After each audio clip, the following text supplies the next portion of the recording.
ನಮಸ್ಕಾರ. ನಾನು ಶ್ರೀಧರ್ ಭಟ್, ತಿರುಮಲಾರ್ ಸಿದ್ಧರ ಪೀಠರ್, ಕೊಯಂಬತ್ತೂರಿನ ಶಿವಯೋಗಿ ಶಿವರಾಜನ್ ಅವರ ವಿದ್ಯಾರ್ಥಿ. ಅವರಿಂದ ನಾನು ತಿರುಮಂದಿರದಿಂದ ಪ್ರಧಾನವಾಗಿರುವಂತಹ ಯೋಗವನ್ನು ಅಭ್ಯಾಸ ಮಾಡ್ತಾ ಇದ್ದೇನೆ. ಈಗ ಪ್ರತ್ಯಾಹಾರ ಯೋಗದ ನನ್ನ ಅನುಭವವನ್ನು ನಮ್ಮೊಂದಿಗೆ ಹಂಚಿಕೊಳ್ಳಿಕ್ಕೆ ಇಷ್ಟಪಡ್ತೇನೆ. ನಮ್ಮ ಚಾನಲ್ ಇನ್ನು ಸಬ್ಸ್ಕ್ರೈಬ್ ಮಾಡದವರು ಮುಂದಿನ ನೋಟಿಫಿಕೇಶನ್ಗಾಗಿ ಸಬ್ಸ್ಕ್ರೈಬ್ ಮಾಡಿ. ಈಗ ಪ್ರತ್ಯಾಹಾರ ಯೋಗದ ಅನುಭವ. ಪ್ರತ್ಯಾಹಾರ ಯೋಗ ಅಂತ ಹೇಳಿ ಇವತ್ತು ನಾವೇನು ಹೇಳ್ತೇವೆ, ಇದನ್ನು ಸರಿಯಾಗಿ ಹಂತ ಹಂತವಾಗಿ ನಮಗೆ ಹೇಳಿಕೊಡುವವರು ಈಗ ಇರುವುದು ನನಗೆ ಅನ್ನಿಸುವುದು ಶಿವಯೋಗಿ ಶಿವರಾಜನ್ ಮಾತ್ರ.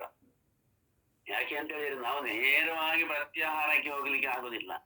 ಪ್ರತ್ಯಾಹಾರ ಎಷ್ಟನೇ ಇದ್ದು ಅಷ್ಟಾಂಗ ಯೋಗದಲ್ಲಿ 6ನೇ ಲಿಂಗ 6, 7, 8ರಲ್ಲಿ ಬರ್ತದೆ. ಪ್ರತ್ಯಾಹಾರ, ಧಾರಣ, ಧ್ಯಾನ, ಸಮಾಧಿ ಬರ್ತದೆ. ಹಾಗಾಗಿ ಈ ಹಂತಗಳನ್ನು ಹೋಗಬೇಕಿದ್ರೆ ಅವರು ನಮಗೆ ಪ್ರಾರಂಭದಲ್ಲಿ ಮನುಷ್ಯನಿಗೆ ವಾತ, ಪಿತ್ತ, ಕಫ ಅದು ಸರಿಯಾಗಲಿಕ್ಕೆ ಬೇಕಾಗಿ ಏನೆಲ್ಲ ಹೇಳಿ ಕೊಡ್ತಾರೆ ಅಂತ ಹೇಳಿದ್ರೆ, ಚಕ್ರ ಆಕ್ಟಿವೇಶನ್ ಲೆವೆಲ್ 1 ಉಂಟು, ಲೆವೆಲ್ 2 ಉಂಟು. ಆಮೇಲೆ ಅದಾದ ನಂತರ ಆ ಚಕ್ರದಲ್ಲಿ ದೇವತಾ ಸ್ವರೂಪವನ್ನು ಧ್ಯಾನಿಸಲಿಕ್ಕಿದೆ ಮುಗಿಲಿನಲ್ಲಿ.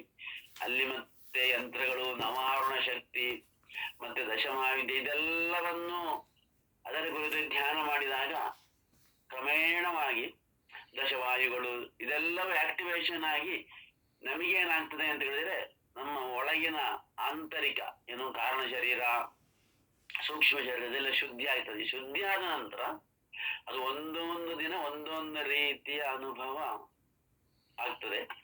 ಪ್ರತ್ಯಾಹಾರ ಅಂತ ಹೇಳಿದ್ರೆ ಕರ್ಮೇಂದ್ರಿಯಗಳು, ಜ್ಞಾನೇಂದ್ರಿಯಗಳು ಇದೆಲ್ಲವೂ ಕೂಡ ಆಧ್ಯಾತ್ಮಿಕವಾಗಿ ಅದಕ್ಕೆ ತಯಾರಾಗ್ತದೆ. ಪ್ರತ್ಯಾಹಾರದಲ್ಲಿ ಮೊದಲನೇ ದಿನದ ಅನುಭವ ಅಂತ ಹೇಳಿದ್ರೆ, ನಮ್ಮ ಶರೀರವನ್ನು ಈ ಪ್ರತ್ಯಾಹಾರದಲ್ಲಿ ಆ ಲಿಂಗ ಸ್ವರೂಪಿ ಶರೀರವಾಗಿ ಬದಲಾಯಿಸಿ ಅದಕ್ಕೊಂದು ಮಂತ್ರ ಇರ್ತದೆ. ಒಂದೊಂದು ನಮ್ಮ ಪ್ರತ್ಯಾಹಾರ ಯೋಗದ ಒಂದೊಂದು ಭಾಗಕ್ಕೂ ಒಂದೊಂದು ಮಂತ್ರ ಇರ್ತದೆ. ಅದಕ್ಕೊಂದು ಲಿಂಗ ಸ್ವರೂಪದ ಮಂತ್ರವನ್ನು ಕೊಟ್ಟು ಅವರು ಅದರ 1ನೇ ದಿನದ ಧ್ಯಾನ ಮಾಡಿದಾಗ ಇದು ನಮ್ಮ ಆಕಾಶ ತತ್ವದಲ್ಲಿ ಅದರಲ್ಲಿರುವಂಥದ್ದು ಕಿವಿಯ ಭಾಗ. ಕಿವಿಯ ಮಧ್ಯ ಕಿವಿ ಉಂಟಲ್ಲ, ಮಧ್ಯ ಕಿವಿಯಿಂದ ಹೊರ ಕಿವಿಯವರೆಗೆ ಕಿವಿ ಭಾಗ ಎಷ್ಟು ಉಂಟು, ನಾನು ಬಯೋಲಾಜಿಕಲ್ ಕಿವಿ ಇರ್ಬೋದು, ಅದು ಸೂಕ್ಷ್ಮ ಅಂತ ಅಷ್ಟು ಭಾಗವು ವೈಬ್ರೇಷನ್ ಆಗ್ತದೆ, ಅಷ್ಟು ಭಾಗವು ಶುದ್ಧವಾಗ್ತದೆ. ಮತ್ತೆ ನಮ್ಮ ಸ್ವರಗಳು ಏನೆಲ್ಲ ಉಂಟು ಅದೆಲ್ಲವೂ ಪರಿಶುದ್ಧವಾಗಿ ಈ 1ನೇ ದಿನದ ಧ್ಯಾನದಲ್ಲಿ ನಮಗೆ ಅನುಭವಕ್ಕೆ ಬರ್ತದೆ. ಇನ್ನು 2ನೇ ದಿನದ ಧ್ಯಾನ, 2ನೇ ದಿನದ ಧ್ಯಾನ ಅದು ಕೂಡ ನಮ್ಮ ಆಕಾಶ ತತ್ವದಲ್ಲೇ ಇರ್ತದೆ. ಆದ ಕಾರಣ ಅದು ಮೂಗಿನ ಭಾಗವನ್ನು ಶುದ್ಧ ಆಗ್ತಾ ಹೋಗ್ತದೆ. ಮೂಗು ಎಲ್ಲಿಂದ ಪ್ರಾರಂಭ ಆಗ್ತದೆ, ಮೂಗಿನ ಶ್ಲೇಷ್ಮ ಗ್ರಂಥಿಗಳು ಇದೆಲ್ಲವೂ ನಮಗೆ ಆ ಶ್ಲೇಷ್ಮ ಗ್ರಂಥಿಗಳ ಅನುಭವ ಆಗ್ತದೆ. ಮತ್ತೆ ಯಾವಾಗ್ಲೂ ಸಹ ಮೂಗಿನ ಸಮಸ್ಯೆ ಅದು ಇರುವುದಿಲ್ಲ, ಮೂಗು ಸೋರುವುದಾಗ್ಲಿ ಯಾವುದೇ ಸಮಸ್ಯೆ ಇರುವುದಿಲ್ಲ, ಅದು ಶುದ್ಧ ಆಗ್ತದೆ. ಇನ್ನು 3ನೇದ್ದು ನಾವು ನಾಲಿಗೆ ಇರುವಂತದ್ದು, ಧ್ವನಿಪಟ್ಟಿಗೆ ಇರುವಂತದ್ದು, ಅಲ್ಲಿ ಗುರುತತ್ವದ ಲಿಂಗದ ಒಂದು ಮಂತ್ರ ಇರ್ತದೆ. ಮಂತ್ರ ಇರ್ತದೆ, ಒಂದು ಯಂತ್ರ ಇರ್ತದೆ, ಒಂದು ಮುದ್ರೆ ಇರ್ತದೆ. ಇದೆಲ್ಲವೂ ಆಗುವಾಗ 3ನೇದು ನಾಲಿಗೆ ಮತ್ತು ಧ್ವನಿಪಟ್ಟಿಗೆ ಆ ನೇರವಾಗಿ ಆ ನಿರ್ದಿಷ್ಟ ಭಾಗದಲ್ಲಿ ನಮಗೆ ವೈಬ್ರೇಷನ್ ಅನುಭವಕ್ಕೆ ಬರ್ತದೆ. ಅದೇನೋ ಒಂದು ಶುದ್ಧ ಆದ ಹಾಗೆ ಅನುಭವ ಆಗ್ತದೆ. ಅದು ಮಾತ್ರ ಅಲ್ಲ, ಗಂಟಲಿನಲ್ಲಿ ಸ್ವರವು ನಮ್ದು ಸ್ವರ ಬದಲಾಗ್ತದೆ, ಇಂಪಾಗ್ತಾ ಹೋಗ್ತದೆ. ಹಾಗೆ ಇಷ್ಟೆಲ್ಲ ಆಗ್ಬೇಕೇನೋ ಒಂದು ನೆನಪಿಟ್ಟುಕೊಳ್ಬೇಕು. ನಮ್ಮ ಗುರು ಪರಂಪರೆ ಇರುವಂತದ್ದು ಶಿವನಿಂದ ನಂದಿ, ನಂದಿಯಿಂದ ತಿರುಮೂಲಾರಿಂದ ನೇರವಾಗಿ ನಮ್ಮ ಶಿವಯೋಗಿ ಶಿವರಾಜನೇ. ಆ ಗುರು ಪರಂಪರೆಯನ್ನು ನಾವು, ನನ್ನ ಅಭಿಪ್ರಾಯಕ್ಕೆ ಅದನ್ನು ನಾವೊಂದು ಏನು ಆರಾಧನೆ ಮಾಡ್ತಾ ಇರಬೇಕು. ಆಗ ನಮಗೆ ಹೆಚ್ಚು ಹೆಚ್ಚು ಅನುಭವಗಳಾಗ್ತದೆ. ನಮ್ಗೆ ಏನು ದಾರಿ ತಪ್ಪಿದ್ರೆ ಅದೆಲ್ಲವೂ ಆ ದಾರಿ ಸರಿ ಮಾಡಿಕೊಡ್ತದೆ. ಮುಂದೆ 4ನೇ ದಿನದ ಧ್ಯಾನಕ್ಕೆ ಹೋದರೆ ಅಲ್ಲಿ ನಮ್ಮ ಶರೀರದಲ್ಲಿ ಪೃಥ್ವಿ ತತ್ವ ಬ್ಯಾಲೆನ್ಸ್ ಆಗ್ತದೆ. ಪೃಥ್ವಿ ತತ್ವ ಬ್ಯಾಲೆನ್ಸ್ ಆಗ್ತದೆ. ಪೃಥ್ವಿ ತತ್ವ ಬ್ಯಾಲೆನ್ಸ್ ಆದ ನಂತರ ಇನ್ನು 5ನೇ ಯೋಗ, ನಾವು ಅಲ್ಲಿ ಪೃಥ್ವಿ ತತ್ವದಲ್ಲಿ ನಮ್ಮ ಅಪಾನ ವಾಯು ಎಲ್ಲ ಶುದ್ಧವಾಗಿ ನಮ್ಮ ಶರೀರದಲ್ಲಿ ದೃಢತೆ ಬರ್ತದೆ. ಆಮೇಲೆ ಮುಂದಿನದ್ದು 5ನೇ ದಿನದ ಧ್ಯಾನ. ನಮ್ಮ ಪ್ರಾಣ ಶರೀರ ಆಗಬೇಕಿದ್ರೆ ಪ್ರಾಣಕ್ಕೂ ಚರ್ಮಕ್ಕೂ ಸಂಬಂಧ ಇದೆ. ಅನಾಹತದಿಂದ ಆ ನಮ್ಮ ಚರ್ಮ ತೇವಯುಕ್ತವಾಗಿ ಚರ್ಮ ಆರೋಗ್ಯಯುತವಾಗ್ತದೆ. ಆ ಚರ್ಮ ಅದರ ನಂತರ 6ನೇ ದಿನದ ಹೋಗುವಾಗ ನಾವು ಅದು ನಾಡಿತ್ರಯ ಇರುತ್ತದೆ. ಯಾವುದು ನಾಡಿತ್ರಯ? ಒಂದು ಅಗ್ನಿ ನಾಡಿ, ಒಂದು ಸೂರ್ಯ ನಾಡಿ, ಒಂದು ಚಂದ್ರ ನಾಡಿ, ಇಡಕಲ, ಪಿಂಗಳ ಮತ್ತು ಸುಷುಮ್ನ.